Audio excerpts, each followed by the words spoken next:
Hello there, everyone. Welcome to another exciting episode of Tapcaf episode. an episode of Tapcaf Transmissions, the only Star Wars podcast giving you full live coverage of Luke Skywalker and Mara Jade's wedding. I am your host, Corey. And truly, what else is happening in the world right now? Yeah, It's a boring time. I can't imagine wanting to watch live coverage of anything else. yeah. So we are talking about the Star Wars Union comics. I am Corey, as I said, and joining me is my co-host, the marriage expert on this panel, Mr. Justin EckhartsLadder. How are you doing tonight, Justin? I am married and still married since last time we talked, so that's good. Okay.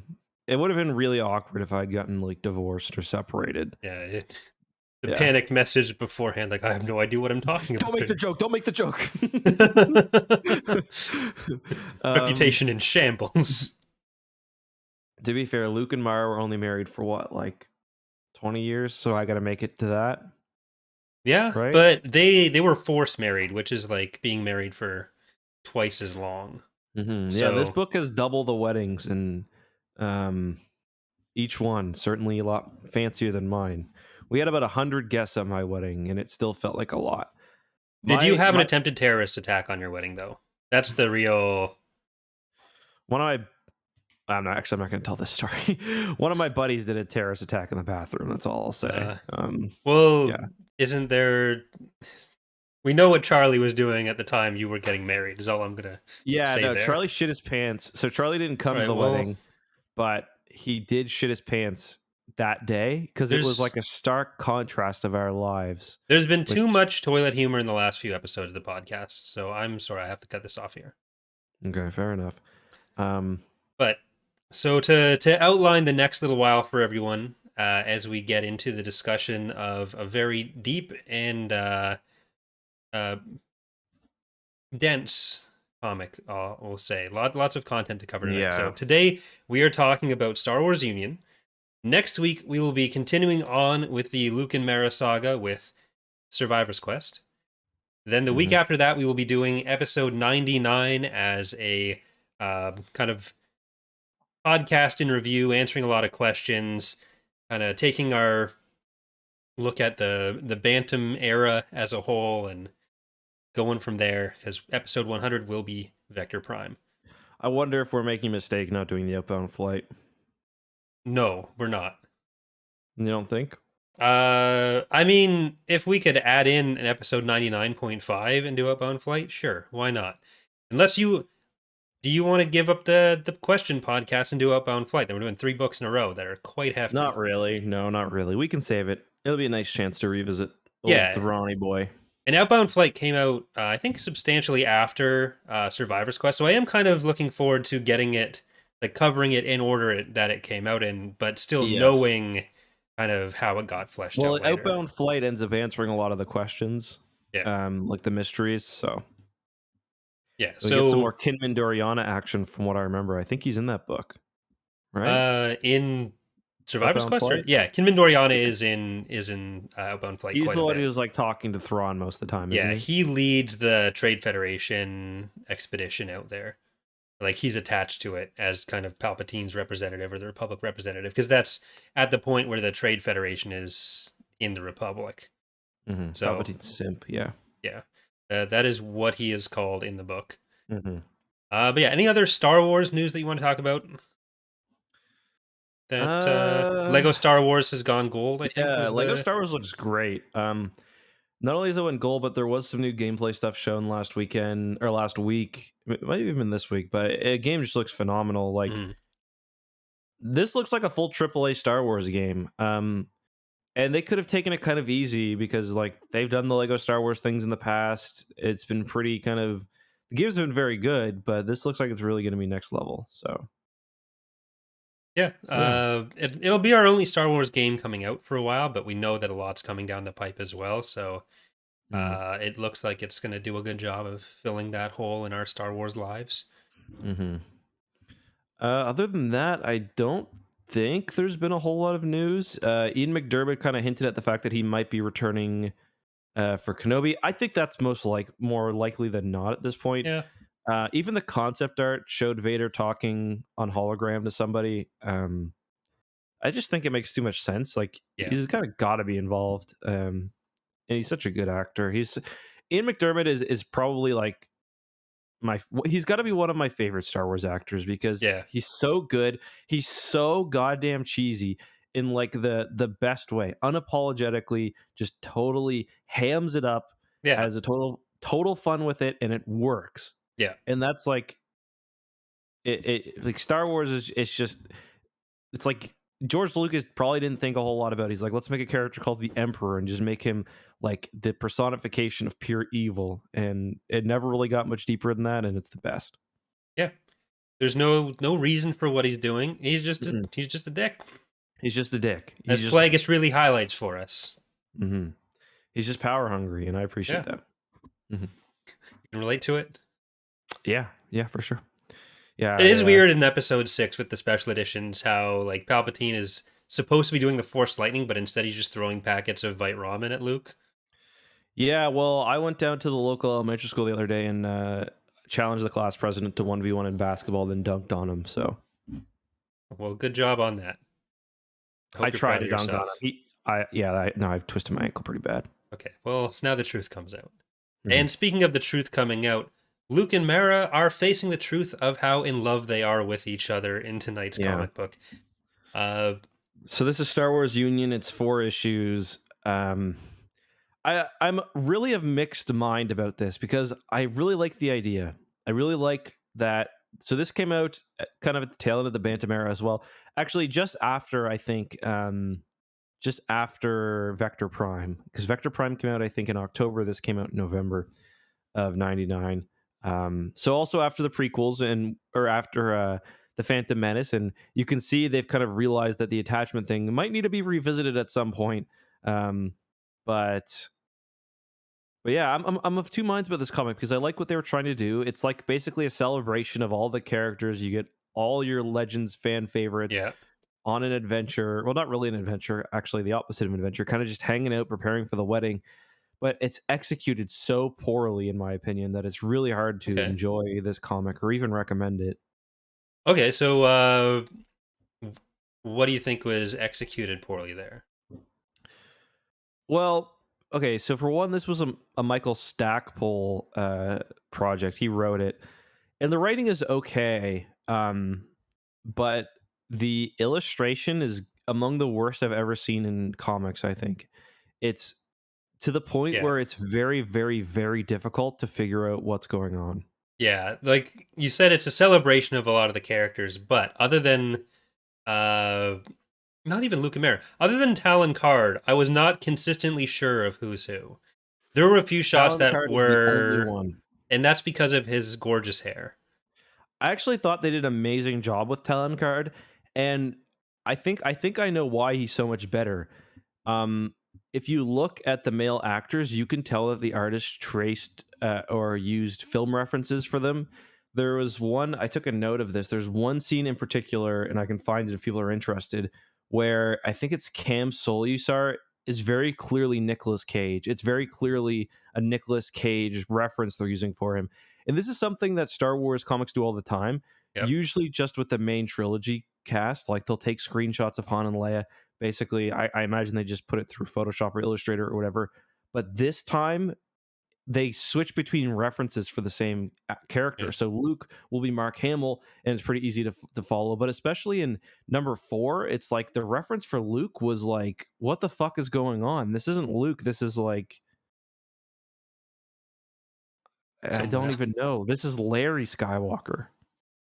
Yeah, like Corran Horn is one of the probably most inconsistent Star Wars characters in any different appearance he has. But even within this, he changes so many times. Like there's the duel between Corran and Cam. Not a duel. Is that who it was between? I'm pretty sure because I think so.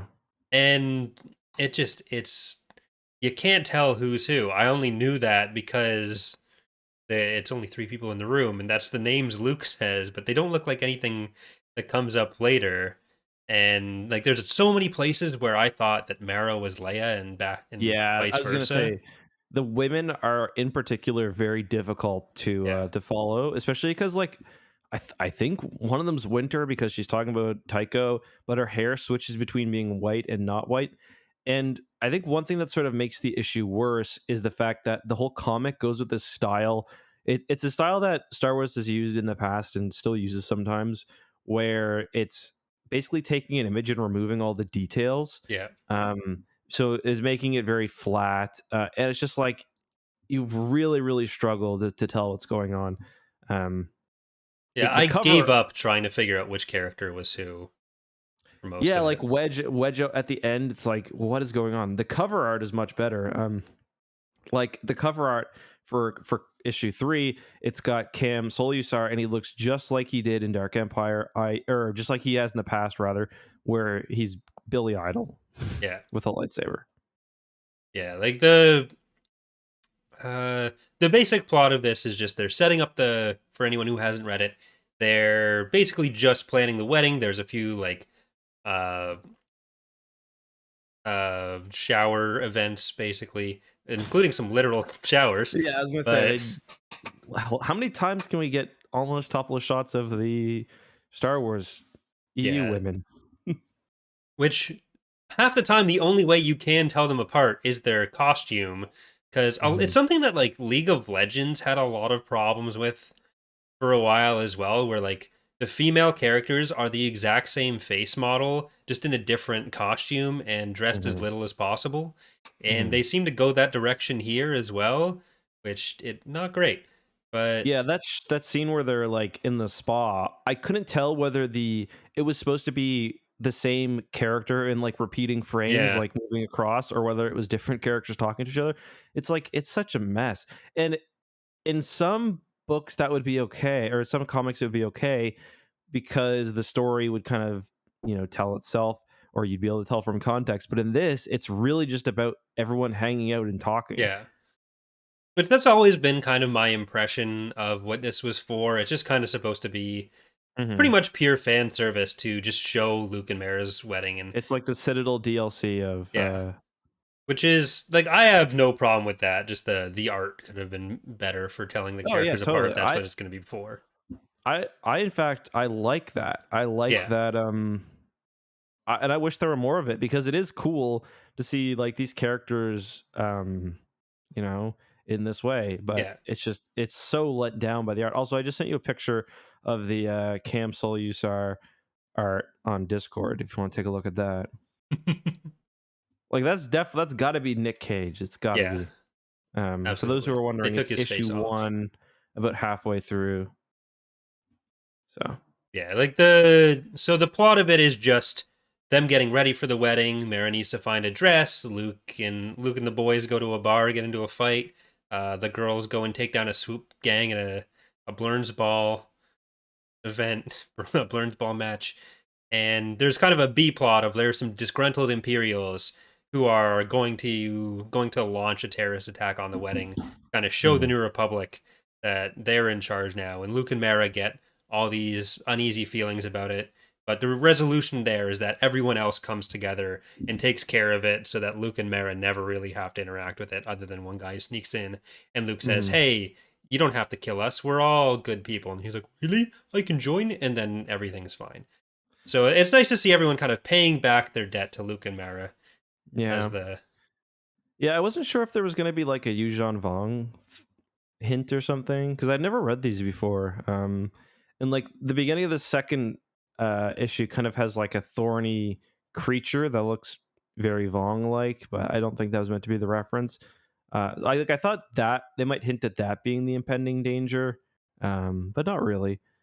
So it was kind of nice that, and yeah, so one of the Imperials chooses to kind of sabotage their plan. He's kind of not cool with it, and then the power of love brings everyone together and yeah, whatnot. So definitely a different take, I guess. I thought it was kind of nice for the story. yeah. So on the whole celebrity thing, there's a lot of the cameos. Is the model for Mara in some of the frames Jennifer Aniston? This is like peak Friends going on right now. Like there's the Bruce Campbell page. If you go to issue 4, page 11, I think that is supposed to be modeled off of Jennifer Aniston on the. Let me pull this up. Here, I'm gonna see if I can. It's definitely not Shannon McRandall. I'll say that.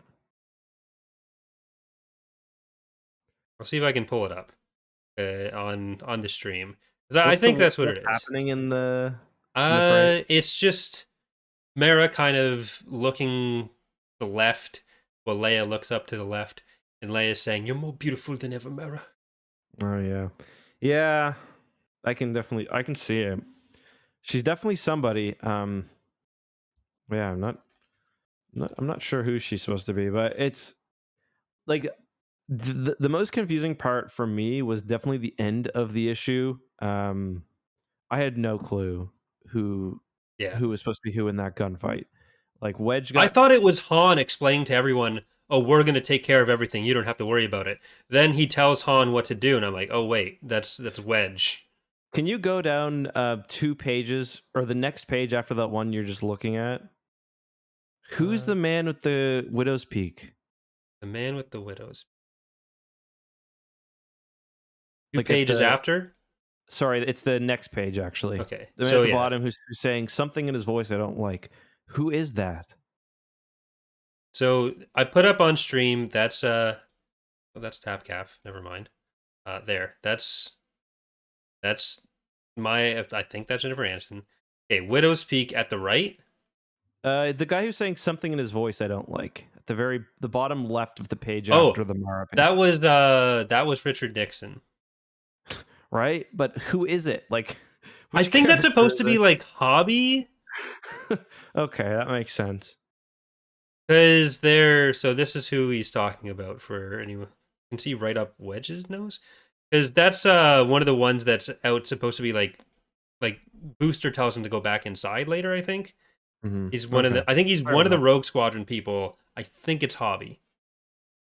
Booster also doesn't really look like Booster because he's missing his eye, which kind of bothered me. Yeah. But yeah, it like another kind of issue with the way the art is done here is that also look at the picture of Mara and Luke kind of when they're holding hands in like one of the last pictures. Like Luke has like 7 different appearances, but one of the issues in this comic, the way that this is made, because they're using these reference pictures, it's often from when the actors are smiling or laughing. So it just all ends up just looking so bizarre. And I know we're talking a lot about the art, but it's obviously not a very substantial story. It's fun because you're seeing them kind of hang out. Like half the story is literally about Mara getting a dress. Yeah. But the art is just like, it's just not good. Yeah. It looks fine. It just doesn't look like anyone who it's supposed to look like. Yeah. There were Lando looks awful. I don't think Lando was based on Billy D. Williams at all. No. He even looks bad on like the front covers though too. Yeah. It's because it's hard to capture just how sexy it is. Someone said he looks like that version. You know what? I think they're right. He says he looks like the guy from Men in Black. He means Tommy Lee Jones, I think. Mm-hmm. So, yeah. No one looks like anyone. Yeah. Luke looks absolutely awful in. Yeah, Luke looks horrendous, especially these last panels. There's one where he's confronted by the guy who's got the virus, and he makes this thing with his hands. He's like, see if you can find it. It's like, like, is that what the most? Or I'll send it to you. Is that what the most powerful Jedi Master in the galaxy does? Hold on, let me send it to you. Legends went with this like the slicked back Luke hair towards this period, and it never looked good. It was that was kind of the style like in the early 2000s. Like, okay, I sent you the picture of like what's he doing? Oh my god, this is, if you guys are podcast listeners, like this is one that you might want to come back and check out Corey's YouTube channel for Corey's Datapad. just so you can kind of get a look at, or just read alongside, so you can get a look at some of the pictures that were. Yeah, like the visuals in the comic may be what we're criticizing, but the visuals in this podcast are fantastic. we should we should go and make like a poster from this comic with like the references, so it's like Tommy Lee Jones as Hobby, like if we like Jennifer Aniston as Mara Jade. The And whole Luke as a 5-head. all like Moff Banner and the Bruce Banner and all the whole Imperial subplot, it just kind of read like Team Rocket to me. Like they needed a B plot to have some sort of conflict. It was like just slip on a banana peel every step of the way. I don't know who's Jesse, James, and Meowth in that, but yeah, I mean, you know the whole time their Empire's not going to do anything. Yeah. I mean that's generally the truth as well, but in this case especially. Well, they have they have like 2 pages in the first or second issue dedicated to like showing off all the people, and it's like this is Jorsten Glamstein, and he's. I think they have the little profile on the side of each thing, only their name in it, but it would make them look all intimidating. Then they completely fuck everything else up, and the Moff's wife comes in, and you're like, oh, this is where they're gonna really kick things into gear. She's giving out the orders, and then they fuck up even worse, and one of them betrays them. They think they have the opportunity to kill Luke in the bar fight, and then one of them saves him. It's like it wouldn't send a message that we want to send if he dies in a bar fight instead of one of us doing it. Can you imagine if that's all that like the Empire need to do is just like be there when Luke's drunk and just they could have just beat him up at any time? Yeah, there was no way Luke was actually going to die no matter what they did there, but it's nice that they had a hobby that they could, well, not hobby, he comes later, but a hobby that also, I sent you another picture of Tommy Lee Jones, and this is clearly him, and it's he's not Hobby because he's actually referring to Hobby in that art. So shit. It could be Wes, I guess. It's gotta be Jansen then. It's Hobby and Jansen guarding the... I'm not thinking of someone else when I see Jennifer Aniston. It's like... It's Rachel and Friends. I know who Jennifer Aniston is. I was alive in the 90s. She was more famous than Baby Jesus. It's like specifically, I think season 4 or 5, Friends, because I think that's when she starts having her hair up. Not the original like hair down, the Rachel haircut. It's later on. Yeah. No one has to agree with me. Just I know who Jennifer Aniston is. Yeah, it's... I don't know. It's there's actually a few places where I liked the art, I will say. I thought the Errant Venture looked good. Yeah. It's like a little bit red, and it's like it's got like some bits attached to it. Like it looks like, I mean, it's, you know, you mean the scene where it's getting painted, or do you mean later on? Yeah, where it's getting painted. So I like that, and it looks like, I don't know if it's got stuff attached to it because it's like a market basically, but I thought that looked cool. But yeah, it's like the ads that Booster gets plastered on it. Well, I think those are just the docs for printing. Yeah. Oh, okay. Because that's when it's in dry dock. Oh, okay. I thought those were like little shops and stalls and shit that they were just kind of on the edge of the thing because it had taken on a life beyond its kind of original one. We did get to see them loading into the skip ray, and for a minute I didn't see like the tail of the skip ray. So like, are they getting on the space shuttle? Yeah, it looked like they were getting on the space shuttle. Is that it? It is supposed to be a skip ray. It is a skip ray. You can see the tail. The second stride. Yeah. So like, yeah, that's a space shuttle. Like that's definitely the space shuttle. Yeah. I will say the Coruscant art looked good as well. Yeah. So the style works really well for background stuff because, you know, it's less detailed, and that's fine when it needs to slip into the background, but the main characters need to be, you know, they need to be better. Yeah, like I really enjoyed the general visuals. It's just the character face blindness is not ideal. I personally didn't even enjoy the general visuals because it felt to me like somebody had a better picture that they put through like a blur filter on Photoshop or like a detail remover. It just the whole thing just kind of felt like incomplete to me, I guess. Like everything was in the background, if that makes sense. Yeah, maybe. I know I'm being critical here, and I'm not trying to be, but for me, this isn't something like Dark Empire 3, or rather Empire's End. I mean, where I didn't like the style of art. For me, this is like a fact where the art prevented me from fully understanding what was going on. Yeah. With the whole shower thing, Mhm. I was reading this in my living room, and the way it's arranged, like on one side of the room, there's the couch, the wall with the TV to my Mhm. right, and then I'm facing the opposite wall on my desk at my desk. Are you So, saying Dana caught a reflection of a topless well, lady in the TV? I was reading those pages, and it's like, oh god, don't look over here, don't look over here. It's not what it seems. Yeah, they have a gratuitous scene of Mara like that in the Thrawn trilogy comics as well. It's a little strange. Yeah, Don't know why. Yeah. I Um. did like the uh shit. I want to find the picture. I think it's in issue 3 when like all the Imperials are together Mhm. and they perverted it and made it political. I got a lot of mileage out of that picture. Yeah.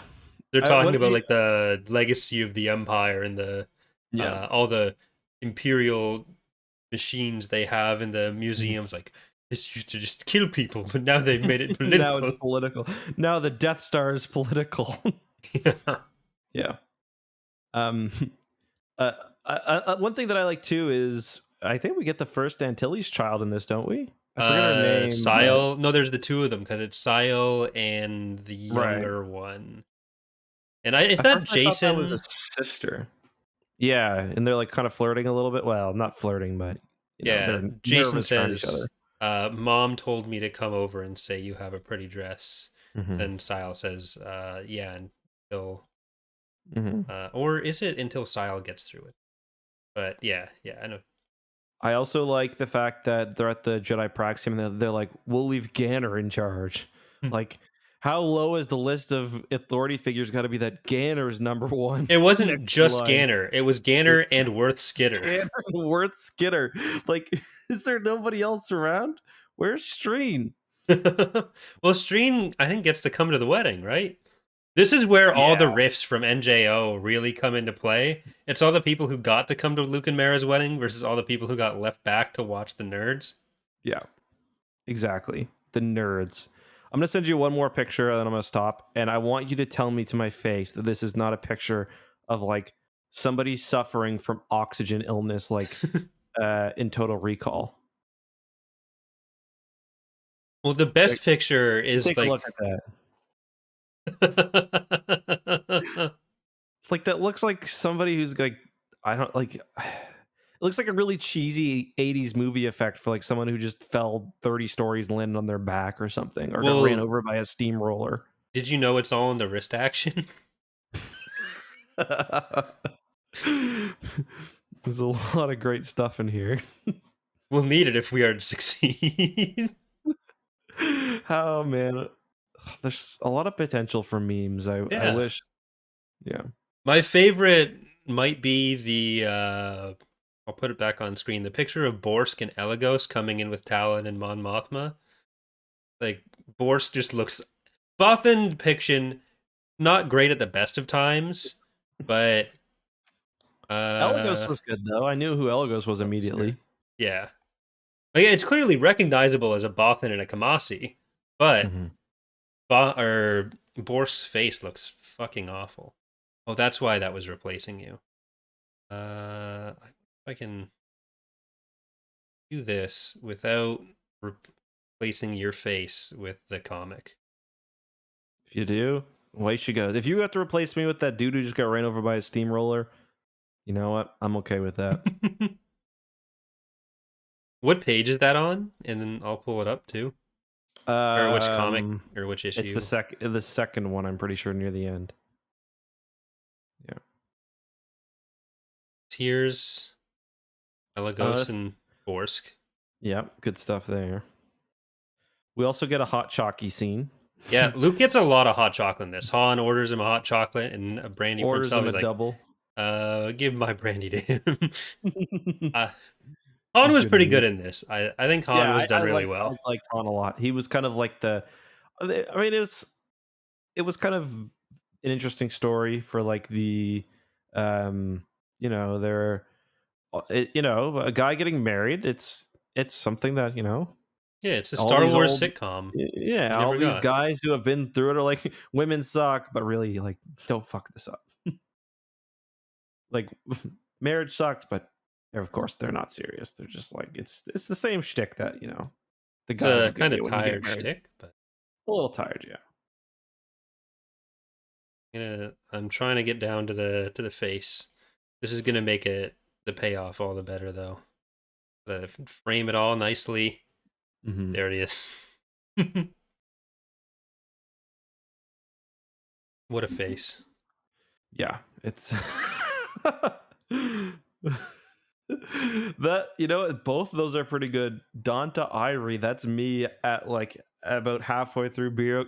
That's the look I give Murphy at the end of Beer Cart when I'm about to go snuggle with him. Time to go on the couch, buddy. Murphy's like, when I'm going out to get my second 2 liter of Pepsi from Mixer, and Murphy's on the couch, and I just look over at him for a second. Other than that, other face is how he responds. There's not a resemblance. It's unfortunate, but it's true. So Murphy's my dog, by the way, for people who aren't familiar with the Eck lore. He's not a person who lives in my basement. I think we need to go, Charlie.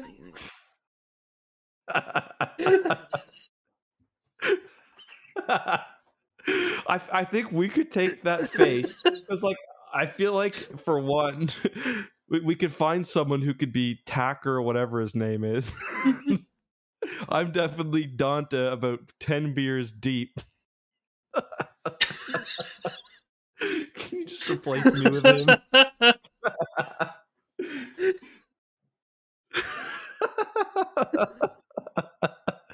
Okay, hold on. I gotta figure out how he does this. It's like,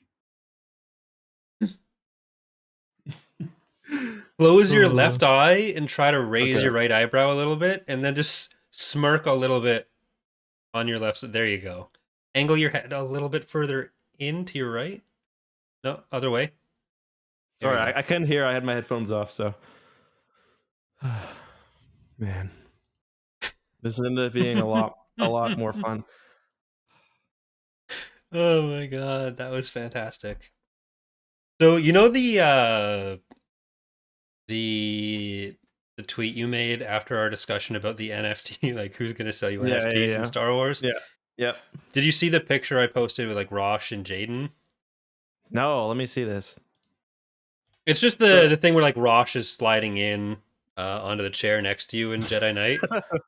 Yeah, okay. Anytime I scrolled past it after that, I just had like the jolt of like self-recognition that I'd get when I see myself in a picture with Jaden from there. Yeah, that does look like it's not quite the same resemblance as you and that guy, but it was just the thing, like if you walk past a picture or a mirror or something unexpectedly, like that kind of like jolt of, oh shit, that's me. That's what I got. And Rosh looks a lot like Charlie there too, not in appearance, just in how I imagine Charlie sits and talks to people. Rosh absolutely has to be the character with the most NFTs. Yeah, he's definitely up there. Someone responded to that saying they're all of Tavion's feet. I love how my thread just ended up. You could have just changed it to who's the scummiest character in Star Wars, and it would have been with some exceptions, it wouldn't have been different. There were a few that I liked. What's his name? The pilot from Jedi Fallen Order. That was kind of funny. Mm-hmm. A lot of Watto. Shizor, definitely Shizor would 100% be a crypto bro. Just reading some of these now. Oh man, there's some good ones. Someone put the real reason Mando brought him in with the blue guy from episode 1, just like cringing. I think the most common one was definitely the Death Six guy from episode 2. That and Watto. That's the low hanging fruit. Yeah, that's low hanging fruit for sure. For sure. I don't know Someone did say Talon Card. I don't know. No, I feel like, yeah, Talon Card might have a Bitcoin mine, but So there was something I was unclear on in this when I was reading initially. The swoop gang, because I couldn't recognize the characters. At the end, is that like the swoop gangs are still kind of being their distraction?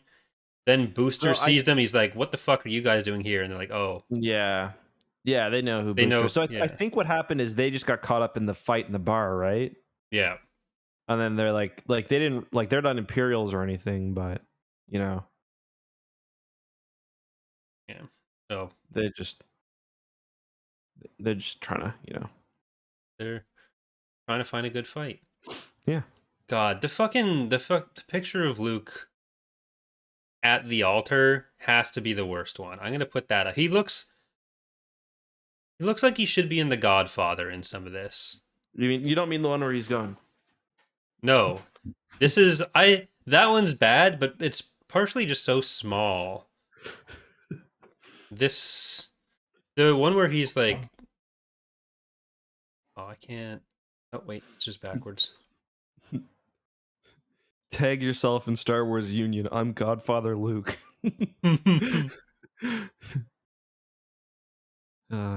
His face just gets super round. Yeah. Oh, do you mean the one where he's walking away with Mara, where he's no, like, not even that. But like every scene with Mara, it's like, this is like setting up for one of the shitty '90s sitcoms with like Kevin James and a woman that's way hotter than he is. yeah, that's every one of them. Silly fat man.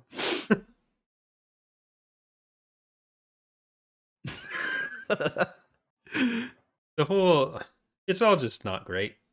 Yeah. Who's officiating the wedding? Is that Silgal or is that just another Mon Calamari? Oh, I don't know. You're asking way too much for me there. I feel like it has to be Silgal. Dude, I don't recognize the different humans. How the fuck am I supposed to recognize different Mon Calamari at this point? Well, it's either Silgal or Akbar, and yeah, I mean, because there's no other fish in the galaxy. Yeah, I mean, given the author, I'm gonna guess it's probably Akbar because Stackpole would definitely call his fishy brother in. Yeah, but it's still supposed to be like all the Jedi Order people But the Jedi Order ceremony was like the earlier one.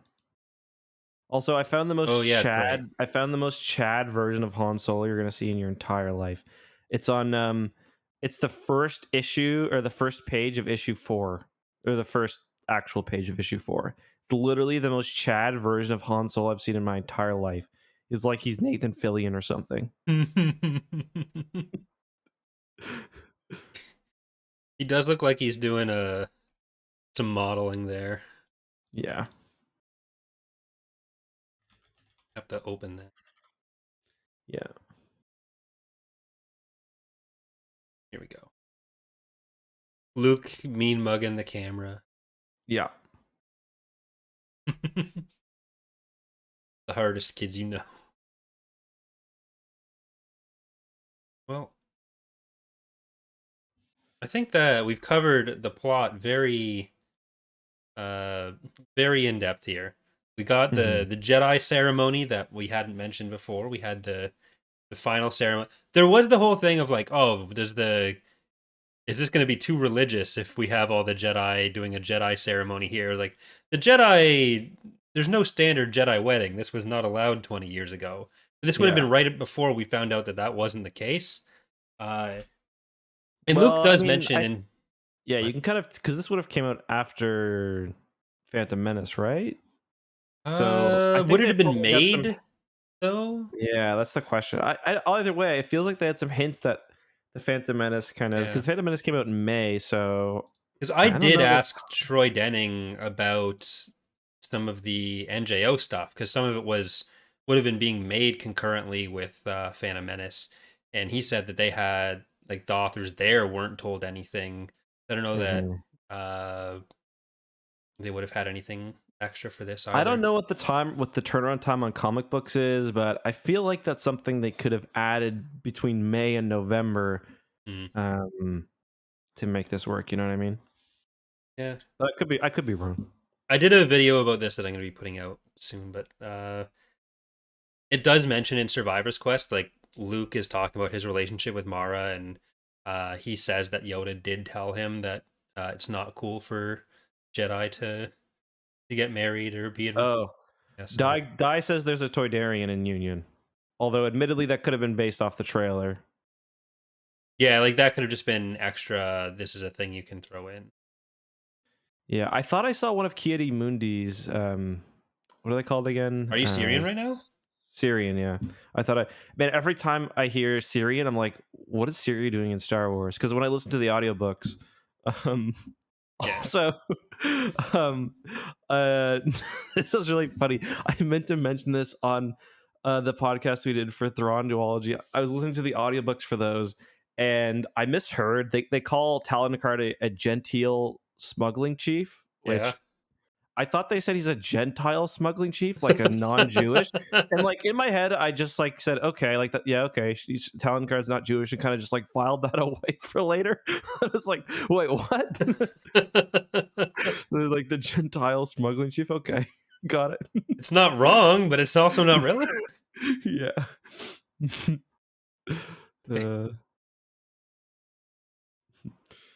Are there any Christian Star Wars characters? I get a Buddhist vibe from Talon Karrde. I don't know why.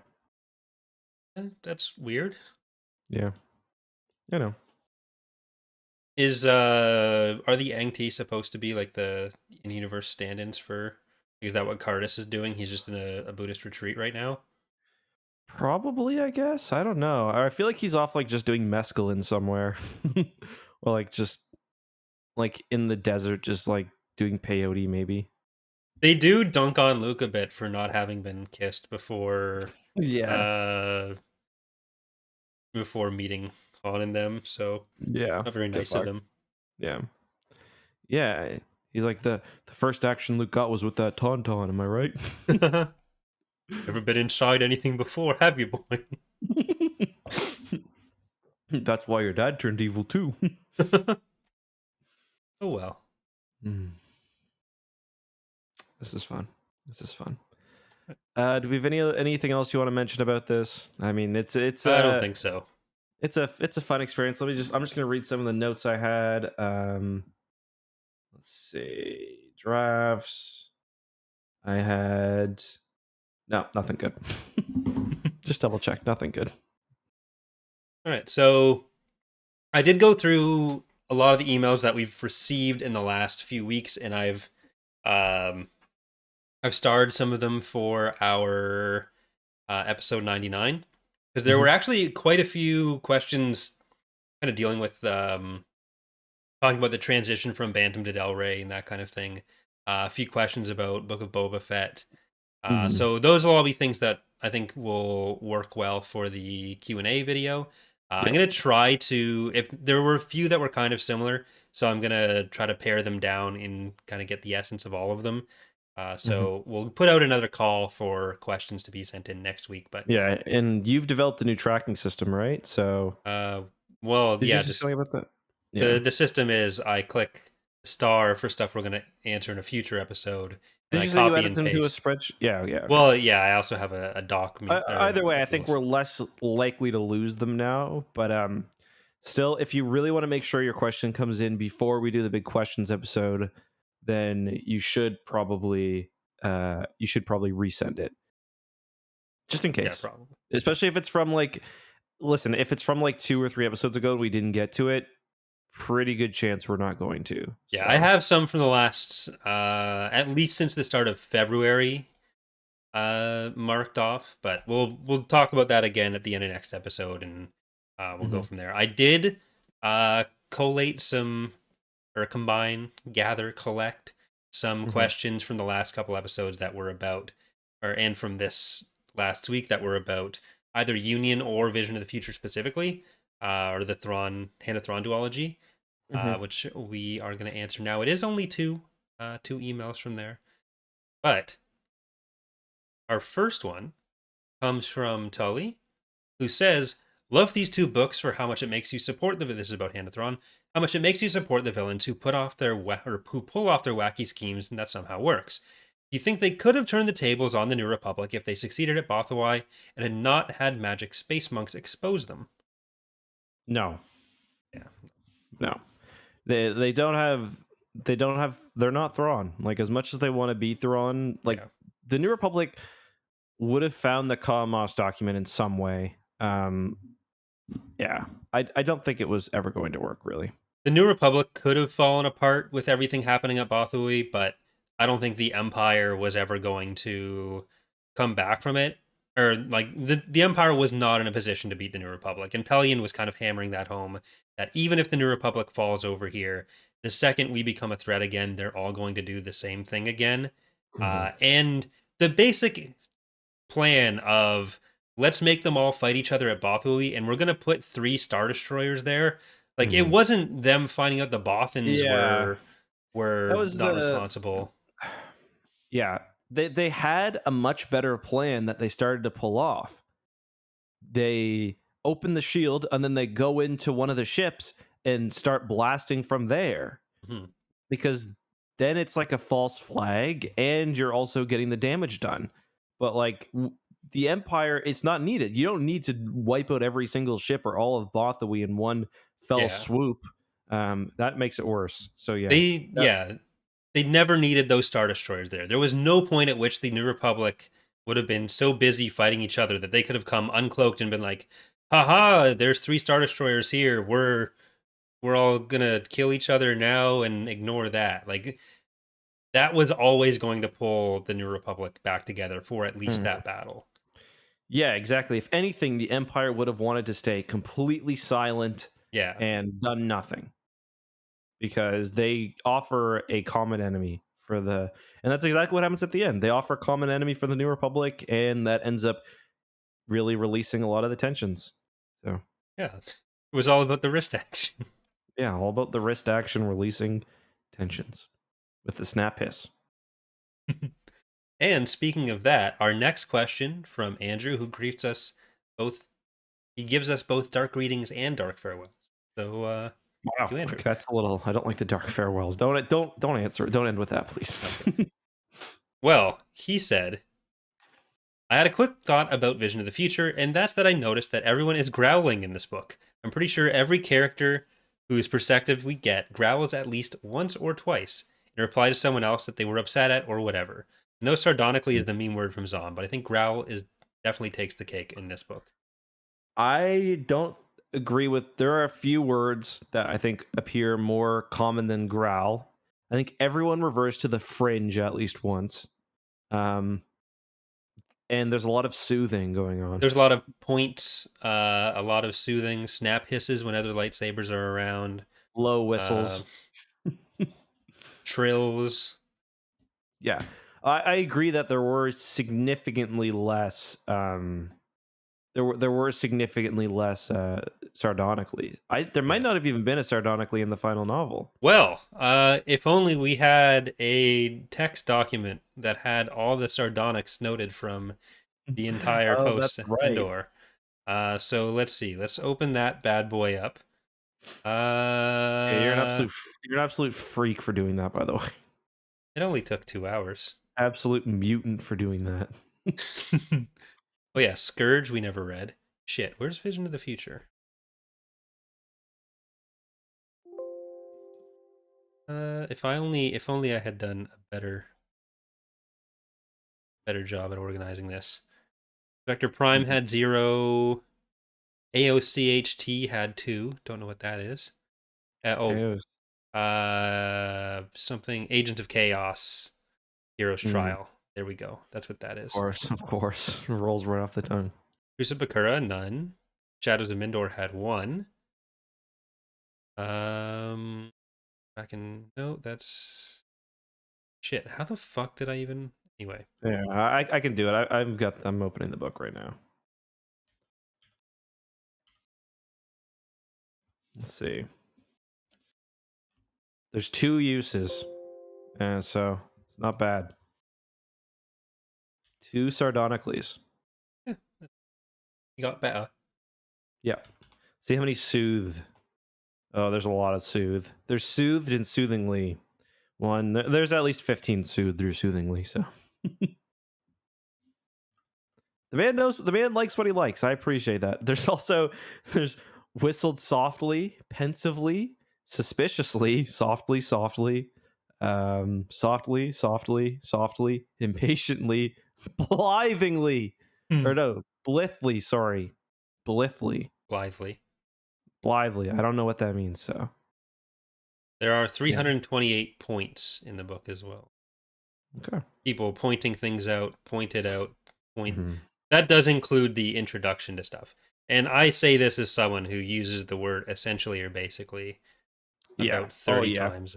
Yeah, I criticize Timothy's on, and then I listen to a 10-minute YouTube video where I say the same goddamn word about 65 times. But in our defense, we don't have an editor working for it. That's true. That's true. You have Charlie, but not that kind of editor. No. So is that all for questions? Yeah, those are the only 2 for this week. We'll probably get to a couple that come in with Survivor's Quest that are specifically about Survivor's Quest when we read it next week. Mm-hmm. And then week after that will be an hour of pure Q&A talking about anything that people want to talk about. Before we end today's video, should have mentioned this at the beginning, but we got the sad news that Tom Veitch passed away. I thought that was last week. Yeah, it was I think it was the 14th or the 18th maybe, but either way, it was recently. So obviously, rest in peace. I only share this because his wife shared it, but he was 80, but his death he passed of COVID, so his family was not quite ready. So if you do want to, Tom, of course, wrote Dark Empire, Tales of the Jedi, other comics both within and without Star Wars. So if you enjoyed his work and you want to support his widow, I'll put a link in the show notes, and you guys can donate there if you want to. I'm sure it would mean a lot to his family. And I'll throw it in the description as well after this. Yeah, very, very sad. Even, sad that we've lost a lot of Star Wars authors lately, it feels like. So yeah, last month was Dave Wolverton, and this month Tom Veitch. Yeah. And yeah, so rest in peace, Tom. And we enjoyed talking about your stuff, and we'll get to Tales of the Jedi eventually, because that's a very cool comic series. We're gonna need there will be the episodes between the book episodes during NJO, where we'll probably do a comic series until shows come back. There was a bunch of buzz about like something Bad Batch going up on Disney Plus yesterday that I don't think. Yeah, I talked to the guy. He said, yeah, I shouldn't have said that. I'm not confident anymore. I messaged him. I was like, so what's going on? He's like, maybe nothing. Like, oh, okay, nice. Cool. I still think we're going to get, and this isn't based on anything but my own guess. Like, there's no leak here or anything. I think we're going to get split season Bad Batch. Half before Kenobi, half after. That'd be nice. But, yeah. All right. Well, okay. We are going to be playing Elden Ring tonight. Oh, I'm so excited. So are you going to be doing the YouTube or Twitch side on I'm going to do Twitch. All right. So I'm going to be on twitch.tv/CoreyLoses. X going to be on twitch.tv/X2, ECKSTOO. And Charlie will be live on the YouTube side for X2. We're going to be doing a drinking game version of it where we take a drink anytime we die. So it's going to get messy. But yeah. It took me 4 hours to beat the second to last boss in Dark Souls 3. Yeah, I remember messaging you before it, but each fight took about 3 minutes. So yeah, I could have knocked out a bar with how much I would have been drinking. I asked you before that stream, like, oh, do you have much left? You're like, oh, no, just the last boss. Then I looked at the stream. It was like 4 hour and 3 minute runtime after the fact. What did he do for 4 hours? And it was at the point where, like, I knew I was under-leveled, but it was, like, almost like arrogance at that point. It's like, if I leave, I've given up. So I got to do it. You know what I mean? Yeah. but are you actually like, are you excited, or have I just like forced you guys to do this? Because No, I was thinking about okay, playing it otherwise. It was just like, oh, okay, how am I great. going to fit that into my schedule with like Warhammer Hmm. being kind of the game I'm doing on most of my other streams. So uh, Hmm. that guy is asking in chat, do you guys ever not do a drinking game? Thursday is our standard drinking, like we'll do the Hmm. podcast or Burial Card or something. So this is just kind of Hmm. a more standard game taking the position there. But Yeah. I've been thinking about playing it. You didn't coerce us. Okay. I It was so random. I just started playing Dark Souls like early February. I didn't even realize at the time that Elden Ring was a FromSoft game. And I was like, I'm halfway through Dark Souls 1 and I'm streaming it and I'm like, man, I'm loving this game right now. I'm having so much fun. I think I'm addicted. And someone in chat was like, so have you pre-ordered Elden Ring yet? And I was like, what? Like, I was like, is that a I looked up, I was like, oh, that's basically Dark Souls with different skin on it. So I'm very excited. I was so tempted to play it before the stream started, but I didn't. I launched it. I updated my drivers. So yeah, gonna be fun. Yeah, so that'll be in about half an hour, I think. We'll be getting Yep. started there. So thank you for listening. Leave some positive reviews or negative reviews if you don't like us, but I don't know why you're still here an hour in at that point. Yeah, I On checked whatever for new ones today and there platforms. weren't any, so put some new ones in. Tell your favorite stories about the first 100 episodes of Tapcaf Mm. Transmissions. Yeah. Uh, and send in your questions for our 99th episode. We will Yeah. see you next week with another relatively long-ish Is book to it? Oh, cover I for haven't started yet. it's 450 pages. Survivor's Quest. So get on that.